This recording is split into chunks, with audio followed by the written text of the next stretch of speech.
The German artillery officer stood on the high ground east of the Arlon road and watched an empty stretch of forest highway through his field glasses. It was a few minutes after dawn on the 26th of December, 1944, snow on his shoulders, breath fogging the optic. The road below him cut a narrow, dark line between two walls of pine, and every kilometer post along that line had a number written next to it on a folded paper inside his coat. The numbers were firing solutions. Each one was a deflection, an elevation, a fuse setting. Each one was the answer his battery would give the moment an American vehicle reached the corresponding post. He had walked that road himself. He had measured it. His forward observer had measured it. The map in his pocket was not a map of terrain. It was a map of corrections. The road was a tube. The tube was already loaded. He had been waiting 4 days. For 4 days, the Americans had been crawling north out of Arlon. First, the 4th Armored Division's Combat Command A, on the 22nd of December, halted at the village of Martelange by a blown bridge after 14 miles. Then the slow grind through Bigonville. Then the iced curves that swallowed half-tracks. The German fire plan was not an accident. It was the direct, doctrinal, by-the-book consequence of a defender who knew the ground and a road net that gave the attacker exactly one option: a narrow road in a heavy forest, a defile. Read that twice. In the German manual, in the American manual, in every staff school in Europe, the rule was the same. A defile favors the defender. Anti-tank guns conceal easily. Demolitions and mines block the approach. Artillery can be pre-registered to within 5 meters. The attacker is canalized. The attacker is read. The attacker dies in column. The German artillery officer believed his rule. He had no reason not to. He had personally watched the rule work on the 22nd, the 23rd, the 24th, and the 25th. Then he heard the engines. This is a story about a single road in Belgium that should have been a graveyard for American armor, and instead became the corridor that reopened Bastogne. It is a story about a German fire plan that was technically perfect, doctrinally correct, and mathematically complete, and was dismantled in less than 8 hours by a system the Germans could see but could not read. It is not the story of the paratroopers inside Bastogne. They have their own story, and you have heard it. This is the story of the men who came from outside, the tankers and infantrymen and artillery crews of George Patton's 3rd Army who left their billets in Lorraine in mid-December with no winter overshoes, turned 90 degrees to their left, drove 100 miles north on iced roads in 5 days, and entered a forest they had never seen. A forest the Germans had been measuring for weeks. Here is the number that matters. Between the 22nd of December and the afternoon of the 26th, the 4th Armored Division crawled 22 miles. 22 miles in 5 days, through deep snow, through spare fire, through demolitions and Panzergrenadier, blocking positions and roads where every bridge had been blown and every culvert mined. Then, on the afternoon of the 26th, the same division crossed the last 7 miles in roughly 8 hours. Pause on that sentence. 22 miles in 5 days, 7 miles in 8 hours. Through ground the Germans had measured in advance, by the lead element of a tank battalion that was down to 20 Shermans before the dash even began. At 1650 hours that afternoon, 10 minutes to 5, by the tower clock in a Belgian village called Assenois, that the Americans had just shot through at full speed, a single Sherman tank named Cobra King rolled up to a pillbox at the southern edge of the Bastogne defensive perimeter. Its commander, Lieutenant Charles Bogus, leaned out of the open turret hatch and called to the snow-covered foxholes in front of him. After the third call, a paratrooper engineer of the 101st Airborne stood up and walked toward the tank. The siege was over. Keep that detail in your head, because the whole story turns on it. The corridor that Cobra King punched into Bastogne that afternoon was not an open road. It was a thread. It was barely 200 yards wide for most of its length. German guns on both flanks were already pre-aimed at it. Within minutes of the link-up, German engineers had crawled back onto the road behind the lead tanks and begun laying teller mines. A half-track was destroyed. Several infantrymen were wounded. The relief of Bastogne lasted exactly as long as the corridor stayed open, and the corridor stayed open only because, for the next 8 days, 3 more American divisions were going to bleed to keep it open. So how did it happen? How did men advance down a road the enemy had already measured to the meter? The answer is not that the Americans were braver, though they were brave. It is not that they had more tanks, though they had more. It is not that the weather broke, though on the 23rd of December the skies finally cleared and the 9th Air Force's thunderbolts came over the trees like a verdict. The answer is that the German artillery officer on the hill above the road was operating in one tempo. The Americans coming up that road were operating in another, and by the afternoon of the 26th, his fire plan, the loaded tube, the numbered map, the 4 days of measurement, was being erased faster than he could fire it. To see how, we have to start with what the Germans believed, because they were not wrong, not at first. To understand why the road below the German artillery officer should have killed every Sherman that came up it, you have to understand something that every staff officer in Europe agreed on in the winter of 1944, and that the American Field Manual itself, the Armored Force Field Manual published 2 years before, stated almost word for word. A defile favors the defender. Heavy woods canalize an attack. Anti-tank guns conceal easily. The edge of a forest is a natural killing line. A narrow road, the manual said, makes ambush not just possible, but expected. The attacker has no flank. The attacker has no maneuver. The attacker has only the road, and the road belongs to the defender. In December of 1944, the Germans owned the doctrine, the terrain, and the time. The German doctrine for defending a forest road was not improvisation. It was a fire plan, a Sperrfeuer, a barrage of denial, calculated in advance, fired on a single signal.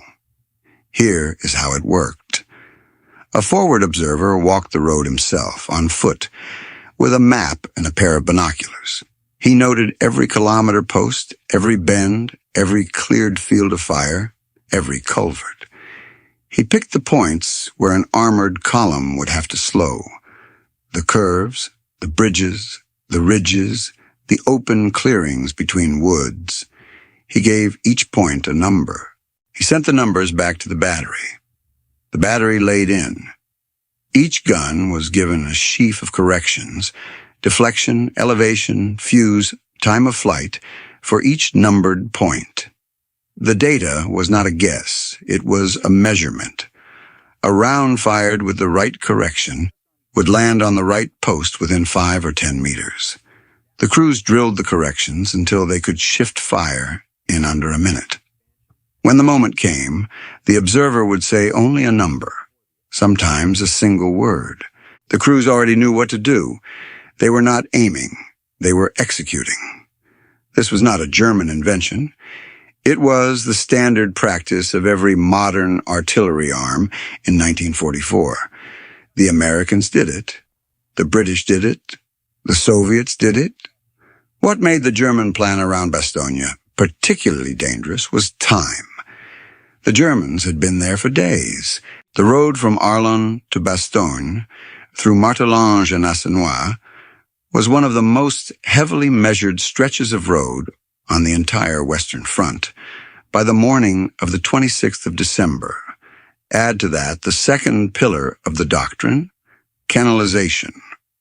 A defile, and the Arlon road through the Ardennes pine forest was a defile, strips the attacker of options. He cannot deploy. He cannot maneuver around the obstacle. He has no flank to send forward. The road is his only ground. Anti-tank guns hidden in the trees cover the road. A blown bridge, an abatis of felled trunks, a single mine, a single roadblock. Any one of these stops the column. The column stops. The column dies. This is why when the German 5th Parachute Division and elements of the 26th Volksgrenadier Division dug in along the Arlon Road in the third week of December, their commanders were confident. They had artillery zeroed. They had panzer grenadiers and paratroopers in the woods on both flanks. They had teller mines. They had blown the bridges behind them. They had blockhouses and pillboxes covering the final approach to Bastogne, hidden in the heavy timber north of Assenois. They had the doctrine. They had the ground. They had the time. What they did not have was a plan for what the Americans were about to do to their tempo. On the morning of the 22nd of December at 600 hours, the Third Corps history records the hour exactly, 0600 on the frosty, fog-bound morning of December 22nd. The first attempt began. 3 divisions of George Patton's Third Corps jumped off from the area of Arlon. The 80th Infantry Division on the right, the 26th Infantry in the center, and on the left, swinging like a whip, the 4th Armored Division. The German plan worked. It worked exactly the way the doctrine said it would. The 80th Infantry pushed 5 miles before dusk and consolidated. The 26th made progress, and on the western flank, the Rough Riders of the 4th Armored's Combat Command, A, jockeyed their way 14 miles up the road to the village of Martelange. There, at the edge of the village, they found what every doctrine manual would have predicted. The bridge was gone. The Germans had blown it. The road ended. The column halted. And the next 48 hours were exactly the kind of grind the German artillery officer on the hill had planned for. The American advance slowed to a crawl. Recovering from the initial surprise, German troops braced and launched a series of local counterattacks. The 4th Armored had to commit Combat Command B to swing west toward Neufchâteau, looking for a road that was not yet measured. Combat Command Reserve, originally held back as the Doctrinal Reserve, was committed piecemeal to plug gaps, a sign, in any armored division, that the plan is not working. By Christmas Eve, the 4th Armored had moved 22 miles in the better part of 3 days. On a clean road, on a peacetime exercise, the same division could have moved that distance in a single morning.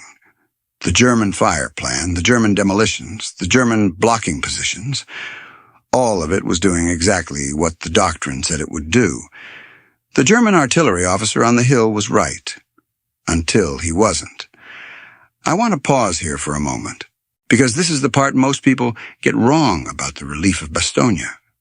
The story is usually told as if Patton's tankers came roaring up a road and broke through. They didn't. For 5 days they crawled. For 5 days they bled. For 5 days the German fire plan was working.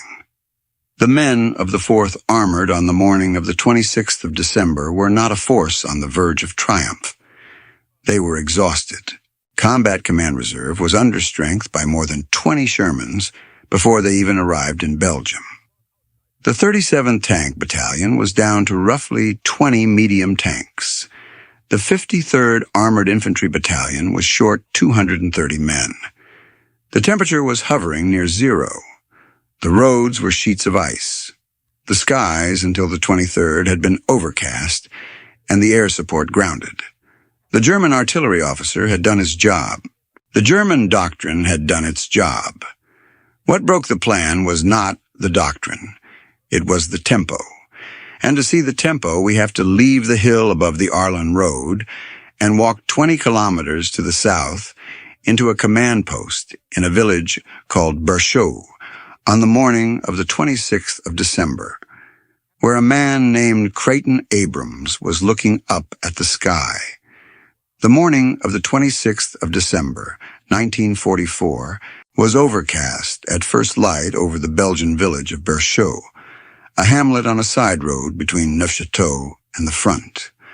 The forward command post of Combat Command Reserve, 4th Armored Division, was set up in a farmhouse with the windows blown out.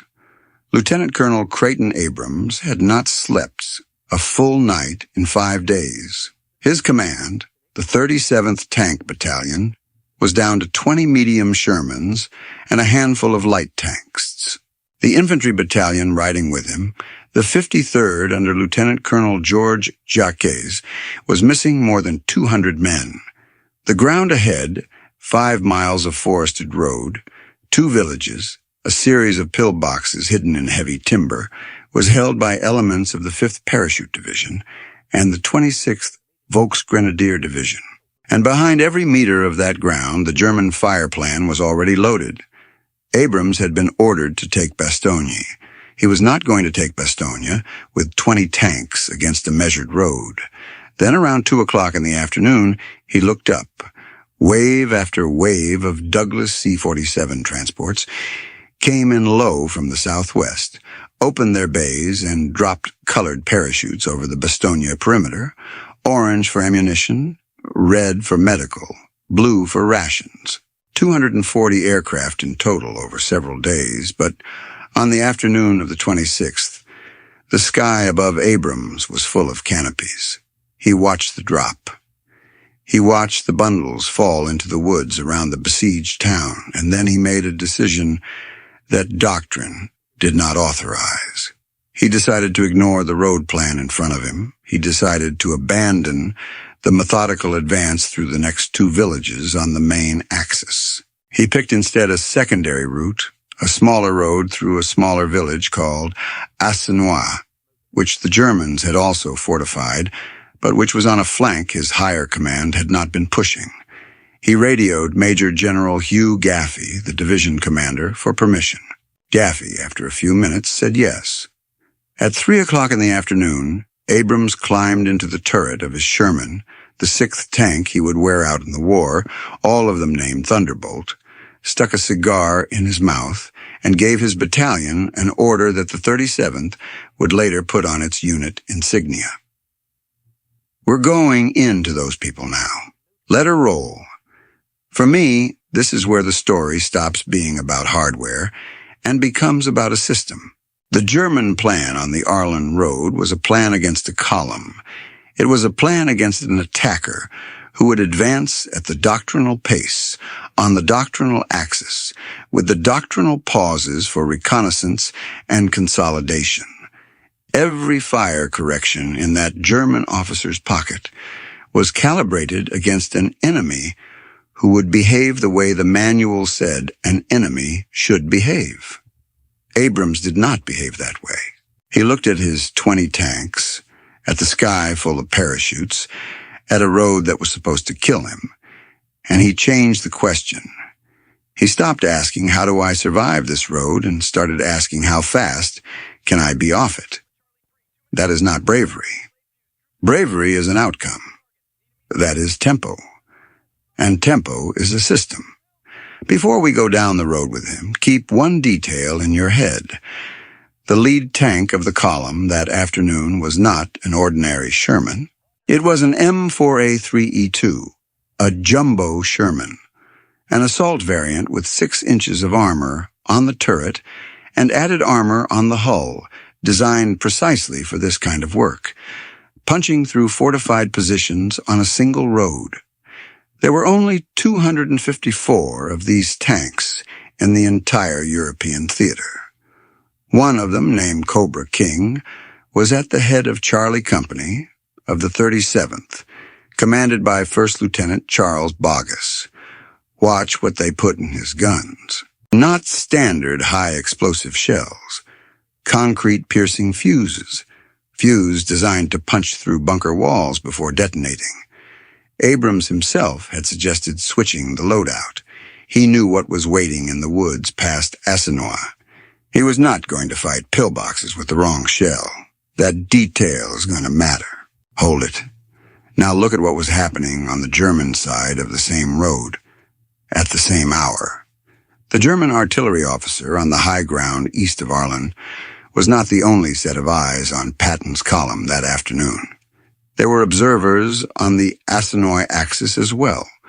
They had been watching the American buildup at Clochemont for hours. They had a fire plan loaded for that road too. The Sperrfeuer was ready. The corrections were on paper. The crews were in their pits. The tube was loaded. Then the American artillery spoke first. At a few minutes past 3, the 94th Armored Field Artillery Battalion and the supporting battalions of 3 Corps Artillery began firing onto the village of Assinois and the woods around it. According to the official figures cited in the 4th Armored Division's own records and reproduced in the United States Army's account of the action, 2,340 rounds came down on the village and its approaches in a span of minutes. Concrete-piercing fuses on bunkers, variable time fuse, air bursting over infantry, counter-battery missions against German guns the moment those guns revealed themselves. The 9th Air Force's P-47 Thunderbolts of Tsakasti-Tamwan. Tactical Air Command, grounded for a week before the 23rd by overcast, were now in the sky and onto every German anti-tank gun the forward observers could mark. Think about what that number means. 2,340 shells onto a single Belgian village in a span of minutes. A village smaller than 4 football fields end to end. The German fire plan that had been loaded against the road was not so much defeated as erased. Wire was cut. Forward observers were silenced before they could call. The corrections in the German artillery officer's pocket, those numbered points along the road, those 4 days of measurement, were now meaningless, because the guns that were supposed to fire them were dead or deafened or running.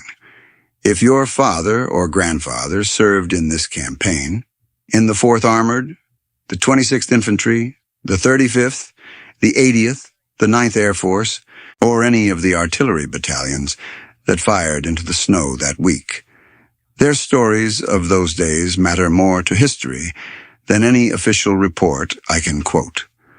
I would be honored to read what they remembered. The unit, the road, the village, the date. The comments below are open. Behind the wall of falling shells, Bogus put Cobra King in gear. The column rolled. The artillery curtain was still falling when Cobra King came down out of the woods south of Assinois at full throttle. Behind it, a column of Shermans, half-tracks, and tank destroyers, 4 tanks deep, then 5, then more, hammered into the village with main guns and machine guns, firing on both flanks at the woods. The tank crews had been told a single order: do not stop. The mopping up belonged to the companies behind. Charlie Company had one job: get to Bastogne. The German fire plan came apart at the seams. Pause on what was happening on the other side of that road. The Sperrfeuer corrections in the German artillery officer's pocket required 2 things to function. They required the guns to be alive, and they required the observers to be talking. The American counter-battery program had attacked both. Forward observers on the high ground around Assinois had been hit by air bursts in the first minutes of the barrage. Wire to the firing batteries had been cut. The German guns that did fire were firing blind, on standing concentrations rather than on adjusted observation, and they were firing into a road that the Americans were no longer crawling on. The Americans were running on it. A German fire correction is calibrated against speed. The crew is given a deflection, an elevation, and a fuse setting based on the assumption that the attacker is moving at the doctrinal pace. perhaps 8 to 12 kilometers an hour for armor in defile, often less. The crew has to adjust. Adjustment takes seconds. Seconds matter. Cobra King and the Shermans behind it were rolling at 30 kilometers an hour through Bastogne. The fire correction that would have killed a tank at the southern edge of the village, fired 60 seconds late, killed an empty stretch of road instead. Some shells did land on the column. The official accounts record that a few American artillery rounds even fell short, hitting the rear of Charlie Company itself as the lead tanks cleared the village. A half-track was destroyed. Several infantrymen were wounded. The column did not stop. Behind the lead 4 tanks, German engineers, having survived the barrage by lying flat in cellars and roadside ditches, crawled back onto the road and hastily laid teller mines in the gap. The mines disabled the half-track. The infantrymen behind it were caught in the open. The column behind that point had to fight its way through the village house by house, and that fight would last into the evening. But the lead 4 tanks were already past Bastogne. They were on the last stretch of forest road. They were inside the killing tube and through the other side before the German artillery officer, on his hill 20 kilometers to the east, had finished writing his first situation report of the afternoon. The captured German accounts of the Ardennes, the records of the 26th Volksgrenadier Division, and the 5th Parachute Division, later interrogated and analyzed, describe what the German commanders saw in the language of men who had stopped being able to read the battlefield. Post-war accounts indicate that German staffs in the Ardennes routinely complained that they could not predict the tempo of the American advance. They expected pauses. They got none. They expected a column to consolidate after a successful advance. It did not consolidate. It kept moving. They expected the column to behave like the manuals said an armored column behaves. It did not. That is the shape of an information mismatch. That is what it looks like when one side is fighting a battle the other side is not having. Beyond Bastogne, the road bent through heavy timber. Hidden in that timber were the blockhouses, concrete pillboxes the Germans had built into the pre-war Belgian defensive line, and now reused, covering the final stretch of road into Bastogne. The pillboxes were the last layer of the defile. They were the reason Abrams had ordered the loadout change. Standard high-explosive shells from a Sherman's 75mm gun would crack concrete and bounce. Concrete-piercing fuses punched in and detonated inside. This is the detail I asked you to hold a few minutes ago. Hold it again. It is paying now. Cobra King and the 3 Shermans behind it crested the rise out of Bastogne and saw the first pillbox. Bogus told his gunner to put rounds into it. The first round punched through. The second went into a second bunker, then a third. The road kept opening. According to the unit history of the 37th, the pillboxes that should have been the final break on the relief column instead became a string of cracked concrete shells beside the road. At 1650 hours, 10 minutes to 5, Cobra King rolled up on a snow-covered field dotted with foxholes. Bogus called out. Twice, 3 times. After the third call, a paratrooper engineer of Able Company, 326th Airborne Engineer Battalion, stood up out of the snow and walked toward the tank. A few minutes later, Lieutenant Colonel Abrams arrived in his own Sherman. At 1710 hours, he shook hands with Brigadier General Anthony McAuliffe, the acting commander of the 101st Airborne, in the open at the edge of the perimeter. The siege was over. Read what came next twice. Charlie Company, 37th Tank Battalion, the company that had led the dash, finished the day with 4 operational Shermans. The 37th as a whole lost 5 men killed, 22 wounded, and 5 missing in the action of the 26th. The 53rd Armored Infantry Battalion, riding the half-tracks, lost 30 men killed and 180 wounded. The 4th Armored Division, across the 5-day fight from Arlon to Bastogne, lost approximately 1,000 men killed and wounded, to open the corridor, not to hold it.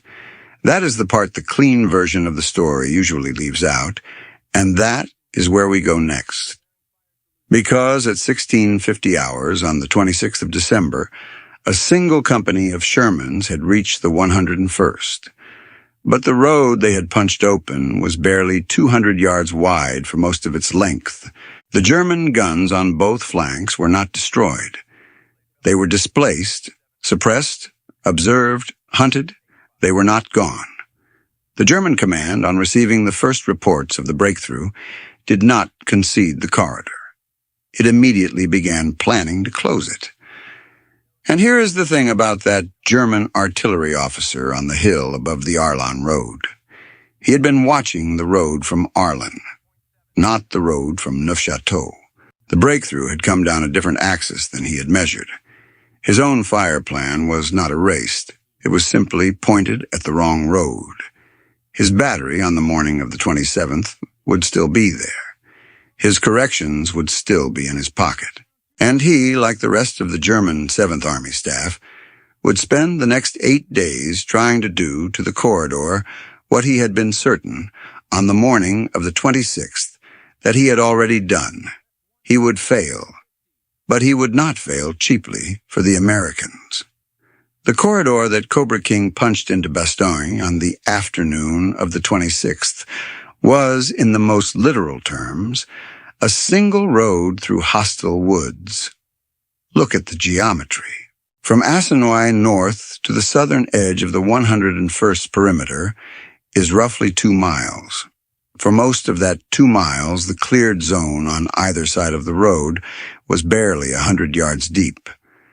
Beyond that 100 yards, in the timber to the east and the timber to the west, German infantry of the 5th Parachute Division and the 26th Volksgrenadier Division were still in position, not in great numbers, not in coordinated formations, but in scattered groups with rifles, machine guns, Panzerfausts, and the certainty that if they could close the road behind the lead American column, the column would be cut off and the relief would unravel.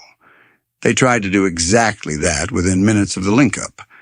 The official history of the Bastogne fight, written for the United States Army Center of Military History by Hugh M. Cole, records the situation in terms that strip the romance out of the moment.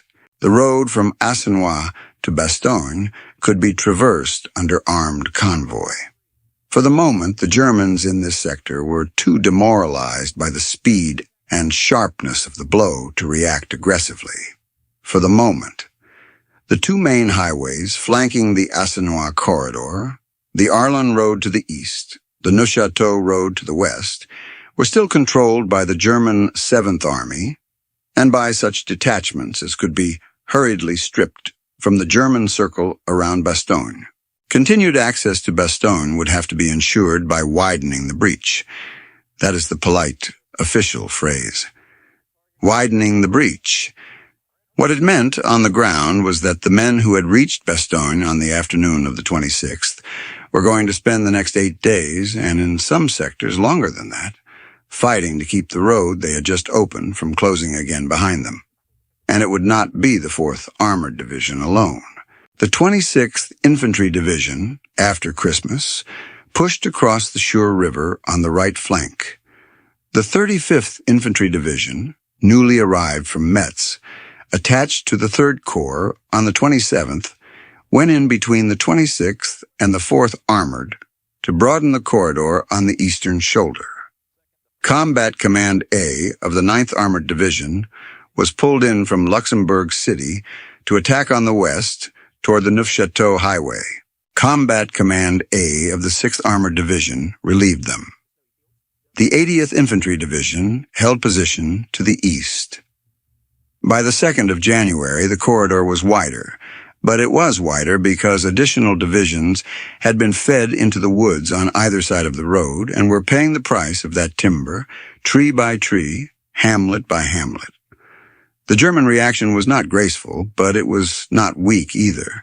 The records of the 3rd Corps Artillery, kept by the staff of Brigadier General John E. McMahon's command, show that as the new year approached, the big guns of the Corps were firing, to use the language of the artillery journal of the time, at a machine gun pitch. As the old year faded out, the 3 Corps Artillery fired in support of the 26th, the 80th, the 4th Armored, and the 101st Airborne in beleaguered Bastogne, and they fired no less than 6 counterattacks worth of preparatory and defensive missions in the closing days of December alone. On the night of December the 23rd, before the corridor was even open, German aircraft had bombed the railroad yards near the Corps Artillery Command Post. On New Year's Eve, a German aircraft put a 500-pound bomb through the roof of the Corps headquarters building. The bomb was a dud. That is the kind of detail you do not put in a clean version of the story. The men holding the corridor open lived in those margins. Look at one specific case. Because the official numbers can flatten a thing the human view does not flatten. The defense of the corridor on the Arlon shoulder, held in part by the 35th Infantry Division after the 27th, ran into terrain the Germans had also measured. The official history notes that on the march to widen the corridor, the 35th had more trouble with terrain and weather than with Germans, for the enemy had elected to make a stand on a series of hills some 5,000 yards beyond the shore. 5,000 yards is roughly 3 miles. 3 miles of open snow under observed German fire from high ground. In temperatures that the 3rd Corps history records as hovering at 0, with snowdrifts that turned infantry into what the same history calls advancing automatons of slow motion. By the 7th of January, 10 days after Cobra King had reached the perimeter, elements of no fewer than 10 separate German divisions had been identified opposing 3 corps in the Bastogne sector: the 5th Parachute, the 9th, the 26th, the 167th, the 340th Infantry Divisions, the 130th Panzer Grenadier Division, the 2nd Panzer Division, the 1st, 9th, and 12th SS Panzer Divisions, the Führer Begleit Brigade, Engineer Brigades, and Assault Gun Brigade. The Germans were not conceding the corridor. They were committing their best. The 3 Corps' own losses in the 10 days of major German effort, prior to the 1st of January, came to 3,330 men killed, wounded, and missing, of whom 303 were fatalities. Those are the men who held what Cobra King had punched open. Those are the names that turned a single road through a forest into a corridor that stayed open. The German High Command, the same official record states, paid more. By the 12th of January, more than 2,000 German prisoners had been taken in 2 days. The 3 Corps, in its zone alone, would by the end of the campaign account for over 7,200 German prisoners, 135 tanks destroyed, 96 artillery pieces, and 229 vehicles. The math of the corridor was that both sides bled to keep it or close it. The Americans bled forward.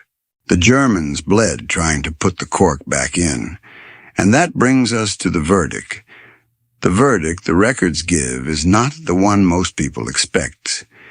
The relief of Bastogne is usually told as a story about Patton, about a general who turned an army 90 degrees in the snow and drove it 100 miles north on iced roads to break a siege. That part is true. Patton did exactly that. But the verdict in the documents, when you read them carefully, is not about the man on the map. It is about the road. The Germans had every doctrinal advantage on the Arlon-Assenois axis. They had 4 days of measurement. They had pre-registered fire. They had heavy timber on both flanks. They had blown bridges, panzer grenadiers in the woods, paratroopers in the villages, blockhouses in the final stretch of forests, the American manuals, the same manuals the Germans had captured copies of, said clearly that a defile favors the defender, that narrow forest roads canalize an attack, that anti-tank guns conceal easily in heavy timber, that ambush in such ground is not just possible, but expected. The Germans owned the doctrine. They owned the ground. They owned the time. What they did not own was the tempo of the response. The American system that broke the Sperrfeuer was not a single thing. It was several things firing together. It was a tank battalion commander who looked at 20 Shermans and a measured road and changed the question. It was a division headquarters that authorized the change in minutes rather than days. It was an artillery establishment, 3-corps artillery, the 94th Armored Field Artillery, the supporting battalions, that could put 2,340 rounds onto a single Belgian village in a span of minutes, and could shift fire from preparation to counter battery to defensive fire, and back again on radio commands from observers riding inside the lead tanks. It was a tank, a single jumbo Sherman with the right ammunition load sent to the head of the column because somebody thought to ask what would meet it on the other side. It was the 9th Air Force overhead the moment the weather lifted. It was 3 more divisions, the 35th, the 9th Armored, the 6th Armored, ready to feed into the woods on the shoulders of the road and pay, in their own dead, the price of keeping the corridor open after the lead tank had reached the perimeter. None of that is a single weapon.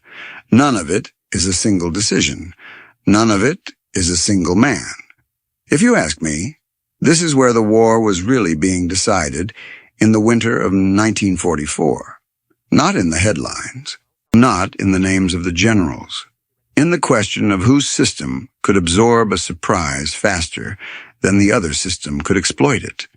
The Germans had launched the Ardennes offensive on the assumption that they could split the Allied front, reach Antwerp, and force a negotiated settlement before the Americans recovered.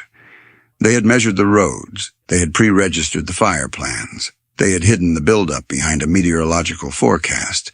And then 11 days into their offensive, on a single afternoon, on a single secondary road, an American armored division they had not been able to track read their fire plan in the wrong direction, ran through the killing tube faster than the corrections could adjust, and reached a town the German staff had been certain would fall by Christmas. The verdict the captured records and the post-war interrogations point to is not that German doctrine was wrong. It was that German doctrine was correct against an enemy operating in German tempo. Against an enemy operating in a different tempo, the doctrine was a fire plan loaded against the wrong road. Go back to the German artillery officer on the high ground east of the Arlon road. The morning of the 27th of December, his battery is still alive. His corrections are still in his pocket. The road below him, the one he measured for 4 days, is still numbered, still loaded, still ranged to the meter. But the road no longer matters. The Americans are not on it. The Americans are on a road 3 kilometers to the west, a road his battery cannot reach. American trucks are rolling north on it, under fighter cover. American wounded are coming south on the same road in convoys. He watches them through his field glasses. He has nothing to fire that will reach them. A few days later, the staff reports of his division will note that the Americans appear to be moving casualties and supply along the Assenois corridor at a tempo the German artillery in the sector can neither interdict nor predict. The reports will not say that the German plan was wrong. They will say that the plan was rendered irrelevant. That is the quietest kind of defeat. Not the kind where your guns are destroyed. The kind where your guns no longer matter. I always come back to the men at the sharp end of that road. The 5 tankers of the 37th who did not come home from the 26th. The 30 infantrymen of the 53rd killed, riding the half-tracks behind Cobra King. The roughly 1,000 of the 4th Armored Division killed and wounded across the 5 days from Arlon to Bastogne. The 303 additional fatalities that 3 Corps absorbed in the 10 days that followed, holding the corridor open. They are the road. They are the corridor. They are the system. If your father, your grandfather, your great-uncle served in any of those units, the 4th Armored, the 26th Infantry, the 35th, the 80th, the 6th Armored, the 9th Armored, 3rd Corps Artillery, the 94th Armored Field Artillery, the 9th Air Force, or any of the supporting outfits that bled into that forest in the last days of 1944. What they remembered of those days matters more to history than any official report I can quote here. The unit, the road, the village, the date. The comments below are open, and I read them. The road the Germans had measured to the meter, the Americans buried them on. That is the verdict.